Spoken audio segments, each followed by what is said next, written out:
Welcome to Faith and Calm. This is class number 205. This is a surprise edition. We were supposed to be still driving back from New York, but we got home early. So we're going to record a very short class about our experiences in Lag BaOmer and the parade. And wish you had been there. I sent you some pictures, right? You did? I did. Yeah, I did send you pictures. She was there. And we could see the little drones flying over the parade. Must have been 50,000 of my best friends there from all over New York. Everyone, all sorts of groups of people. Lots, 100 schools I heard was there. So lots of marching bands, all dressed up. And some of them dress up as Napoleon soldiers. It's really cute. It's really cute. They all have their own little shtick and their own way of doing things. Anyway, so what's that? Why is this parade such a big thing, and why is it so connected with Lag BaOmer? And it's basically the Rebbe. The Rebbe said it, but it's also about Jewish pride. And he saw that as one of the key things that the American Jews really needed and needed to have strengthened, and to just be proud to be a Jew and proud of Israel and proud of what we do. But it is connected with Rabbi Shimon Bar Yochai. And the way I'll tell the story this way. There's a mimer from the Rebbe, and he talks about the famous story in the Gemara that once there was a woman. That's a different story. Once the world needed rain, and Rabbi Yossi came to Rabbi Shimon Bar Yochai. He met his students. They call them the Chevra Kadisha, the holy group. And he met the students, and there was Rabbi Yehuda there, or there were some other rabbis there. And he said, I need to talk to Rabbi Shimon Bar Yochai. I need him to pray for rain. So because there's a drought. And so they went and they found him, and he didn't pray. He gave a Hasidic discourse. he explained that the pasuk Matovu Alecha Yisrael Mishkanotecha Yisrael. How goodly are your tents, Israel? What? Yeah, Tovu Alecha Yaakov Mishkanotecha Yisrael. Thank you. It's been a long drive. That's not a good excuse. And it rained. And the Rebbe points out, it says, I don't understand. He didn't know by himself that the world needed rain. He was very involved in all these matters of the world. He was helping a lot of people ever since he got out of that cave. He was there for 13 years, and he knew that that's his mission, was to help Jews. And besides with going to him or going to his students doesn't make a lot of sense, because they were Torah u'moso. Their whole life was wrapped up in Torah. And so what connection do they have to things about the physical world? They were in spiritual, Kabbalistic realms most of the day. So the Rebbe explains it. He says, the day of the Rosh Hashanah, Lag BaOmer, the 33rd of the Omer, he said to his students, he said, my whole life I was Bachad Ketira Bey, which is a mystical statement in the Zohar. It means I was always bound with God by one cord, one bound. In other words, he was always bound to Hashem through Torah. And he says, this day, Lag BaOmer, I reached a new level that I'd never been before, and I'm now completely united with Hashem. And what he was indicating was the following, and it's an important lesson for all of us. So many people think that the way you get connected with Hashem, and it is true, is you learn Torah, and you should. But in Torah then helps you connect to Hashem, because you can't connect directly to Hashem, but you can connect through his Torah. He gave us to us. He gave us a channel for how we can connect to Hashem. But Shimon Bar Yochai also taught, they said, actually, there are three things that are always united with each other: the Torah, Hashem, and the Jews. And so therefore, there actually are three cords connecting. There are three connections. There's a connection between the Jew and to Torah. There's a connection of Hashem to Torah. And there's also a connection of Hashem to the Jew. And that is what Rabbi Shimon Bar revealed. And that's why everybody comes to Meirot, hundreds of thousands of people to celebrate. And they come for the Lag BaOmer, is because there's a certain level of connection with Hashem, where we are united with the Shekhinah. And it doesn't matter who you are, child, adult, or anything. You are a Jew. You are proud. We are. No knowledge, good knowledge. It could needs improvement. That doesn't matter on Lag BaOmer. You're a Jew. We love you. Please come be part of the Jewish people. And that's a parade. A parade just means everybody who, I don't care what you are, who you are, whatever level you are, you have to bring it down into very simple terms for all sorts of Jews, religious and not religious, floats and all sorts of things that people said were not, so it doesn't sound so religious or Jewish. You know what? But it makes people proud and happy to be a Jew, and the floats do it. My wife is going to tell you probably a story. You're going to tell the. Okay, yeah, you tell. I don't want to steal her story. So he shows you how much the Rebbe loved bringing things into very, very much into a American, simple, assimilated understanding. And so this is just a short class, so I'm giving it over to Shalom Meshudas now, and she'll take the next step. Can you take my that thing away so it's not ringing? Okay. So I'm also going to be extremely brief, and and this is all I have to say. I'm going to say the four things that I always say. Number one, well, you can't even see me because my glasses are so. Okay, whatever. So number one, we're in an extraordinary time. The Rebbe told us that we are in the unfolding of the redemption, and none of the Rebbe's predictions ever, I mean, they all came true, and this one is also going to come true. Number two, our souls were handpicked to be in this time. Number three, we have all the tools we need. We have our Torah, which is our guidebook, and we have the mitzvahs, which are our power tools. And number four, that what we're doing tonight, learning about Mashiach and redemption, the Rebbe taught us is the fastest way to speed up the process. So anyway, every year at Kanai Nahar, we go down for Lag BaOmer, and Lag BaOmer is a day beyond calculation. It is I don't understand Rabbi Shimon Bar Yochai. It's such a I understand the other holidays very well, but there's something about Lag BaOmer that is just it floats above everything. It is so holy. And whenever I go, and I have had literally the most spiritual experiences of my lifetime on Lag BaOmer, even though I don't have such an understanding of the day, it is something that is makif. It goes above everything. So anyway, and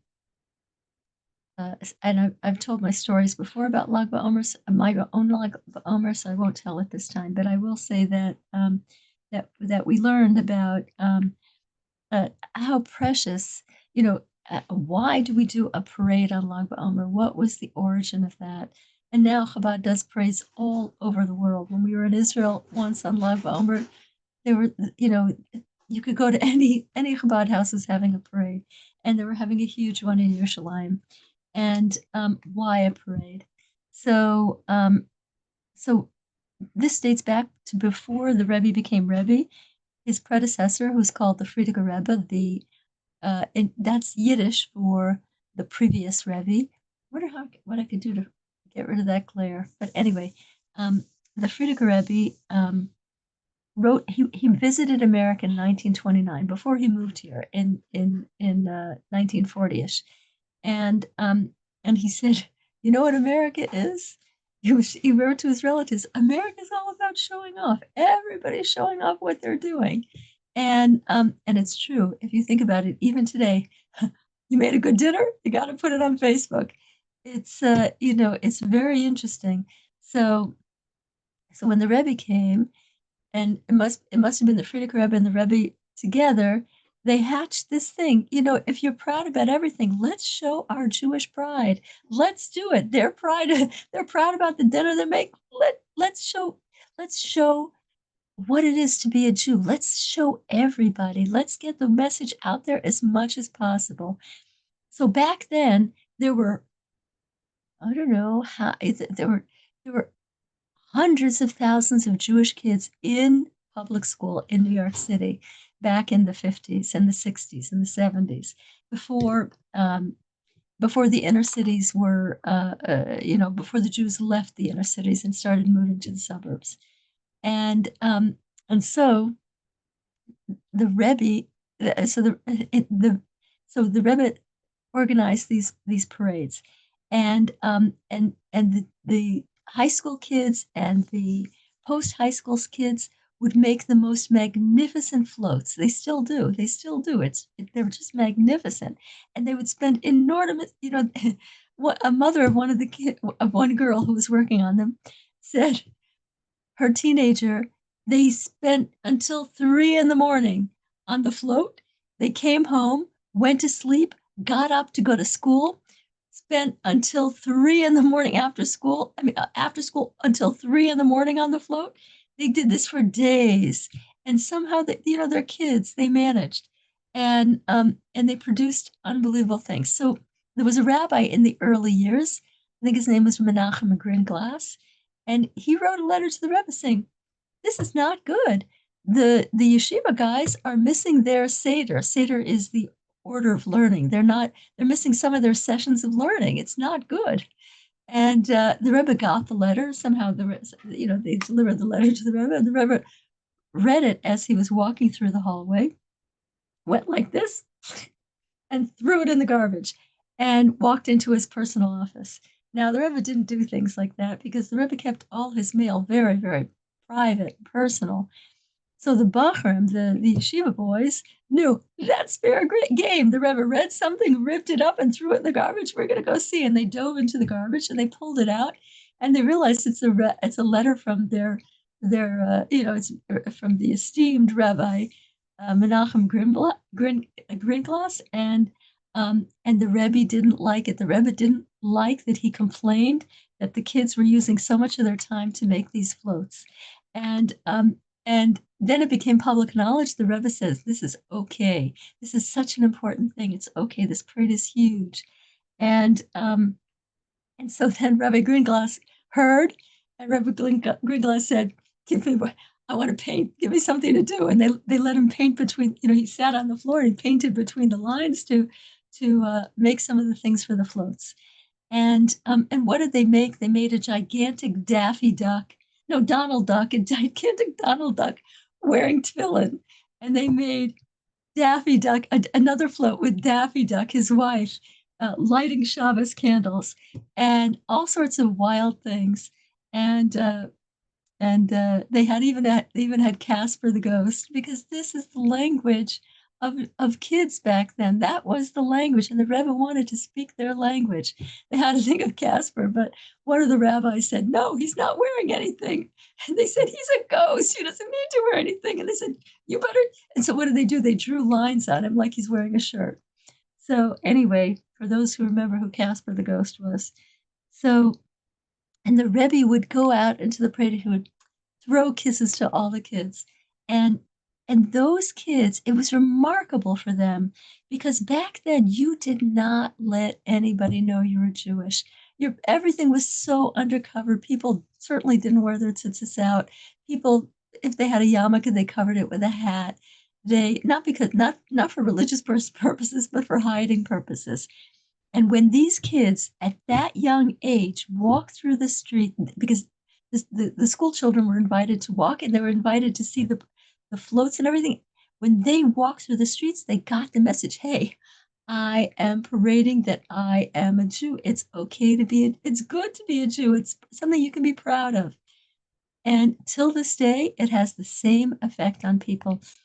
The Hanukkah parade, the Hanukkah car menorah parades, I myself have witnessed what it does. Like I remember we were driving past, in Boston, especially the college kids, they're so undercover because so much anti-Semitism. And when they see a huge parade of car menorahs with glowing, with menorahs on, electric menorahs, of course, on their rooftop, and they see one after another. I saw this young, like she looked like a college age, and she just standing there like this, tears streaming down her cheeks, that she's seeing Jewish pride. People are proud. They're not hiding. They're so proud. It does something for a Jew. The Rebbe understood this, that there's something that's called Torah knowledge. It's true. But there's something that's called just being proud of being a Jew. And that is enormous. It's an enormous thing. So anyway, I have to tell you, whenever I go to that parade, and if you were to go to that parade, when you hear thousands of Jewish children in unison saying the 12 psukim, those are 12 psukim that the Rebbe picked out for kids to know and say, it is so holy. It is so holy. It is unbelievable. And anyway, so the Rebbe taught us, the Rebbe, as we know, the Rebbe hinted broadly that he is Melech Mashiach. And the first thing, Melech Mashiach is called, Melech means king, Mashiach means the anointed one, the one who's anointed to be the leader. And Melech means, I'm not going to go through the whole thing, but Melech means, Melech means, do I have it here? Okay, I'll do it right here. Mem, Lamed, and Chaf. Hebrew is not like any other language on earth. Hebrew is everything else is is arbitrary. Melech means king. If you take the word king in English, K means nothing, I means nothing, N means nothing, and G means nothing. And the order of them means nothing. It's just that that's an arbitrary choice of things that means king. But in Hebrew, Hebrew is divine. And Hashem made it. Is this backwards? It's backwards on mine. I hope it's not backwards on yours. So a mem in front of a word means the way we human beings come most closely in contact with the concept of the word before it had the mem. So, for example, there's such a thing. There's a the palpable part of God is called the Shekhinah, the part that we can feel, the Shekhinah, and the first temple that we built for Hashem was called the Mishkan. Shochin is Shekhinah, and the mem in front of it makes it Mishkan. So the temple, the Mishkan, was the place that a Jew could come most closely into contact with. Oh, I get it. This is Hashem. I feel Hashem here. So mem in front of a word in many cases means the place that a Jew can most clearly understand and grasp the concept of the word without the mem.